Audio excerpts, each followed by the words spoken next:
सुर्खियों में।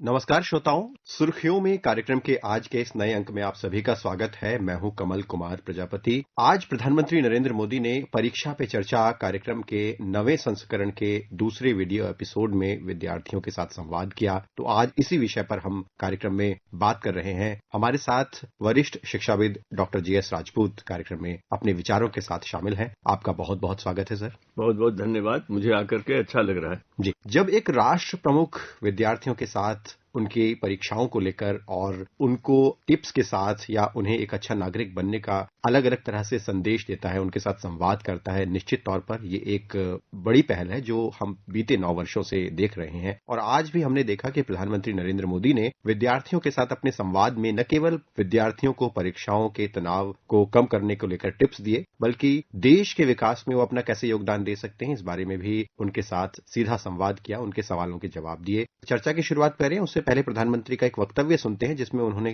बताया था कि एक अच्छा विद्यार्थी कैसे बने और कैसे अपने मन से परीक्षाओं के डर या तनाव को हटाएं। तो आइए सुनते हैं।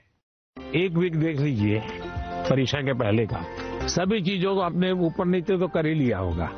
आप मान के चलिए आपने जो सुना है, आपने जो पढ़ा है वो बेकार नहीं गया है, कहीं न कहीं तो स्टोरेज है ही है। वो आप शांत मन से बैठ लीजिए, चिंता मत कीजिए, जैसा पेपर आता है देख लीजिए। दूसरी चीज, आप अच्छा विद्यार्थी बनना है ना, आपको उस विषय पर ग्रिप होनी चाहिए ना, तभी तो अच्छे विद्यार्थी बनोगे। सब्जेक्ट पर ग्रिप कैसे आएगी? अच्छा खिलाड़ी कैसे बनता है? सबसे बड़ी बात है वो लगातार कंपटीशन करता रहता है, गिरता है, पटकता है, हारता है, जीतता है, करता है, उसमें से वो खिलाड़ी बनता है। डॉक्टर राजपूत, जैसे प्रधानमंत्री ने एक एथलीट से, एक खिलाड़ी से एक विद्यार्थी की तुलना की, बताया कि कैसे अपने मन से अपने तनाव को हम परीक्षा के तनाव को दूर कर सकते हैं। कैसे आप देखते हैं आजकल के इस दौर में बोझ हम कैसे हल्का कर सकते हैं, कैसे विद्यार्थी परीक्षा में बिना तनाव के जा सकता है और प्रधानमंत्री की ये टिप्स कैसे उन्हें मदद दे सकती है? पहले तो मैं ये कहना चाहूंगा कि जब देश का प्रधानमंत्री बच्चों की परीक्षा पर चिंतन करता है, उससे संवाद करता है, तो इससे भी उनका तनाव कम होता है। उन्हें लगता है कोई तो हमारे साथ है।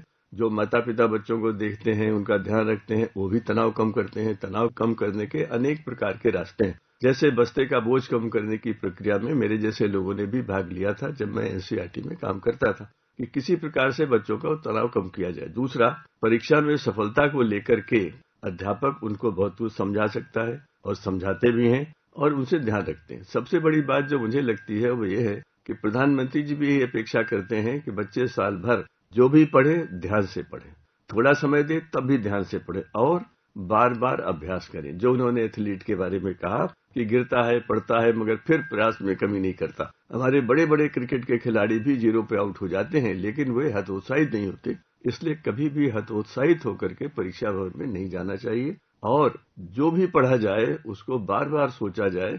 मैं यहाँ एक बात कहना चाहता हूँ जो हर बच्चे के लिए उपयोगी होगी, कि जब हम पढ़ते हैं, हमें पढ़ाया जाता है, तो उसके 4 अंश होते हैं। पहला होता है अध्ययन, हमने किताब से पढ़ा, कक्षा में पढ़ा, अध्यापक ने पढ़ाया।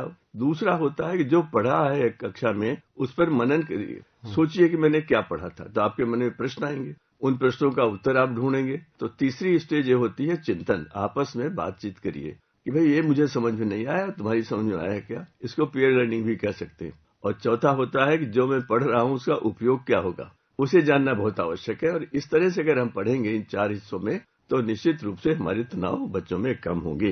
निश्चित तौर पर। और एक बड़ी महत्वपूर्ण बात जो प्रधानमंत्री ने आज विद्यार्थियों के साथ संवाद में कही कि हमें एक उद्यमी मस्तिष्क के साथ आगे बढ़ना चाहिए, चाहे हम विद्यार्थी ही क्यों ना हो। अपना एक पेयर ग्रुप बनाकर जो भी हमारी कुशलता है, जो हमारे अंदर प्रतिभा है, उस प्रतिभा से हम अपना कोई स्टार्टअप, कोई साइंटिफिक टेम्परामेंट के साथ अपना इनोवेशन शुरू कर सकते हैं। तो नवाचार के बारे में प्रधानमंत्री ने विद्यार्थियों को क्या सलाह दी, हम पहले सुनते हैं, फिर चर्चा को आगे बढ़ाते हैं। आपका ध्यान इस बात पे होना चाहिए कि आप क्या करना चाहते हैं। कुछ स्टार्टअप ऐसे हैं जो सिर्फ टेक्नोलॉजी में इनोवेशन करना चाहते हैं। किसी को लगता है मैं ड्रोन बनाऊं, किसी को लगता है कि मैं घर में बिजली की व्यवस्था ऐसी खड़ी कर दूं।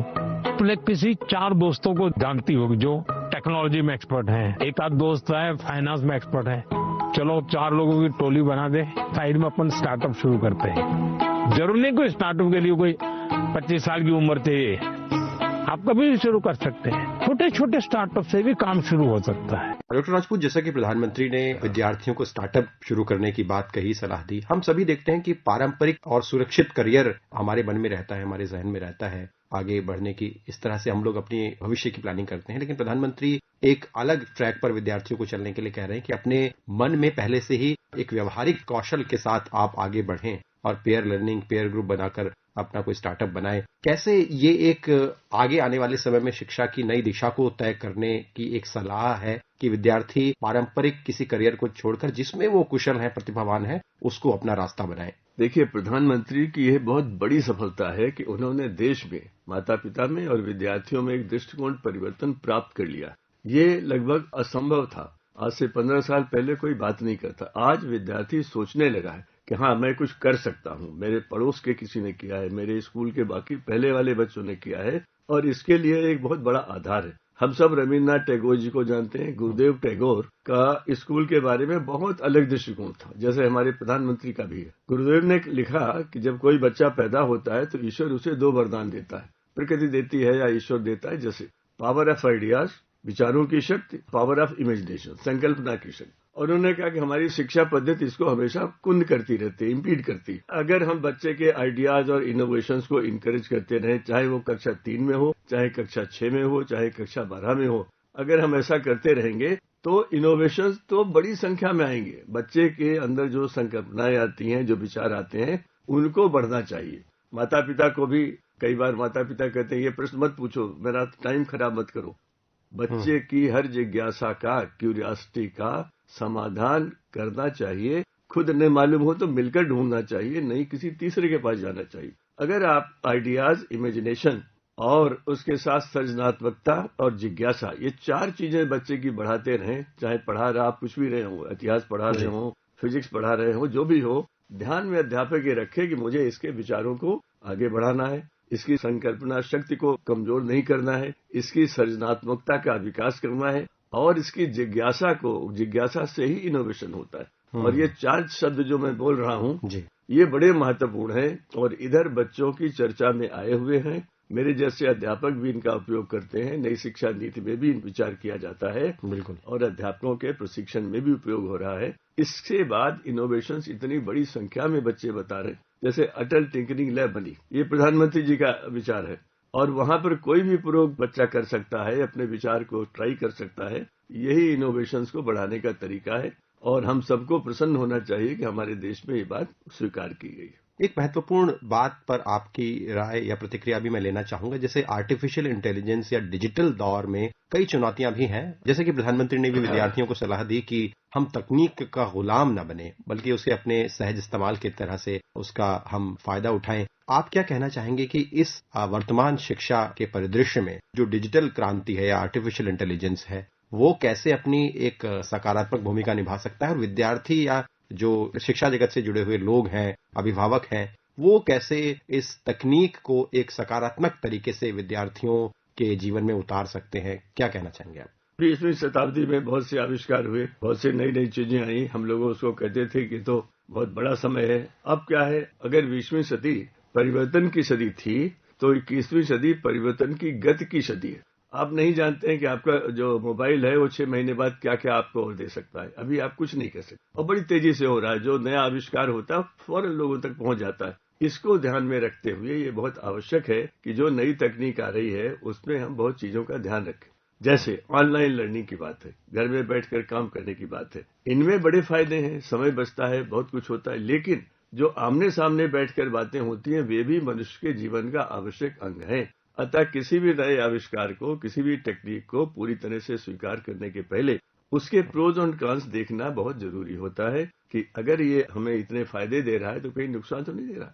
सबसे बड़ा उदाहरण तो एटॉमिक बम का है। जब एटम का एक्सप्लोजन लॉस एलमोस में पहली बार किया गया था तो वैज्ञानिक सोच रहे थे कि कितना अच्छा साधन मिल गया है, ऊर्जा की कमियां समाप्त हो जाएंगी, बहुत से पॉजिटिव होंगे। लेकिन हुआ क्या, उसका दुरुपयोग हुआ, आज भी हो रहा है। आज भी उससे लोग आक्रांत हैं। न्यूक्लियर वेपन्स की बात आ गई। तो विज्ञान के जितने भी समय है, चाहे एआई की बात हो, जीपीटी, जो भी बात है, सब में ये विचार करना पड़ेगा किसी भी चीज को स्वीकार करने के लिए उसके प्रोज और कॉन्स, उसके प्लस और माइनस समाज को, अध्यापकों को, वैज्ञानिकों को और जो हमारे विद्वान लोग हैं उन्हें देखकर ही उसका निर्णय करना चाहिए कि हम कितना ले सकते हैं, कितना नहीं ले सकते। इसीलिए एथिकल यूज ऑफ एआई की आजकल बात हो रही है कि नैतिक तौर पर हम उसका सही इस्तेमाल कैसे करें।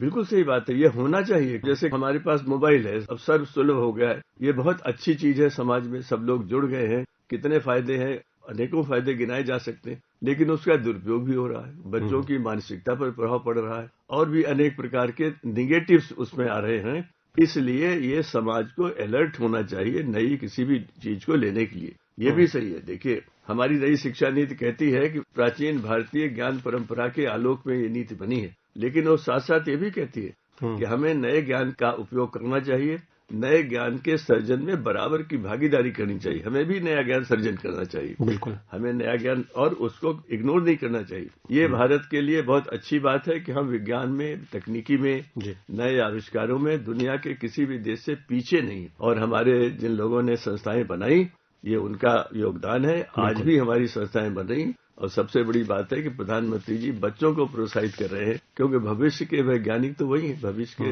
नेता वही हैं, वहीं से सब कुछ आने वाला है। बिल्कुल, इसलिए सबसे बड़ी धरोहर हमारे बच्चे ही हैं। तो भविष्य के नेता और वैज्ञानिक की आपने बात कही, तो प्रधानमंत्री ने भी अपने एक वक्तव्य में इस पर जोर दिया कि जब विकसित भारत होगा तो उस वक्त जो आज की पीढ़ी होगी वो नेतृत्व ले रही होगी और एक बहुत बड़ा वाहक होगी जो उस वक्त आज के विद्यार्थी हैं। तो प्रधानमंत्री ने कहा भी कि अगर हम जिम्मेदार नागरिक बनते हैं तो हम विकसित भारत की एक नींव डालते हैं। प्रधानमंत्री ने कहा, एक छात्रा के सवाल के जवाब में विकसित भारत में विद्यार्थियों की भूमिका को लेकर पहले हम सुनते हैं, फिर चर्चा करते हैं। मुझे अच्छा लगा कि मेरे देश के 10th 12th के बच्चों के मन में भी 2047 विकसित भारत का ड्रीम है।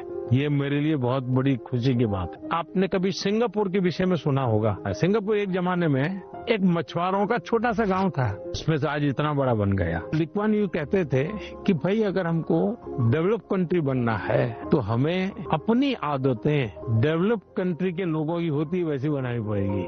हमें थर्ड वर्ल्ड कंट्री की तरह कहीं पर भी पूरा कचरा फेंक दिया, कहीं पर थूक दिया, ये नहीं चल सकता। सिर्फ कहीं जाना है, भाई यहाँ पर रेड लाइट है, मुझे स्कूटर खड़ा कर देना चाहिए। बड़ी छोटी बातें हैं लेकिन बहुत जरूरी हैं। एक उत्तरदायित्व से भरे नागरिक के तौर पर कैसे हमें अपने चरित्र को विकसित करना है, जो विकसित भारत के लिए हमारे लिए एक रास्ता तैयार करेगा। क्या कहना चाहेंगे प्रधानमंत्री की इस अपील? देखिए, विकसित भारत की जो संकल्पना या लक्ष्य प्रधानमंत्री के नेतृत्व में निर्धारित किया गया है, वह स्वयं ही बच्चों को बहुत प्रोत्साहन दे रहा है।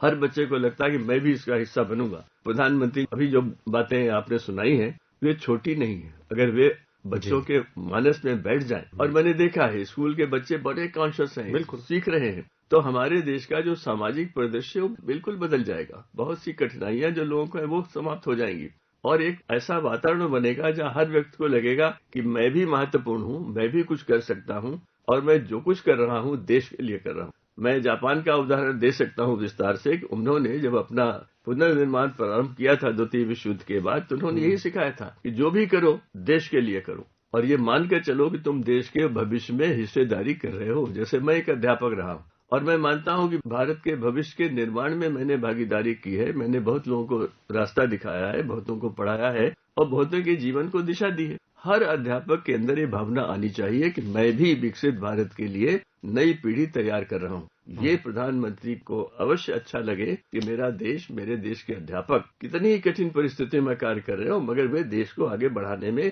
ऐसी पीढ़ी तैयार कर रही है जो अपने ऋषि ऋण, दैव ऋण और पितृ ऋण तीनों ऋणों को निभा रही है। और इसमें सारा कुछ शामिल है, हमारा सामाजिक प्रदेश शामिल है, हमारा वैज्ञानिक शामिल है, हमारा ज्ञान पर शामिल है, और समाज के प्रति हमारी निष्ठा और संकल्पना और समर्पित होना भी शामिल है। जी, तो इसी अंतिम वक्तव्य के साथ, विचार के साथ हम यही कार्यक्रम को समाप्त करते हैं। बहुत बहुत धन्यवाद डॉक्टर जे एस राजपूत, आप कार्यक्रम में शामिल हुए। बहुत बहुत धन्यवाद प्रजापति जी, आपने मुझे बुलाया और मुझसे बात की, मुझे अच्छा लगा। धन्यवाद।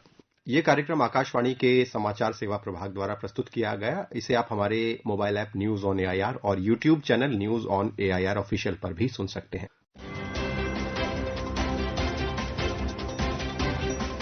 सुर्खियों में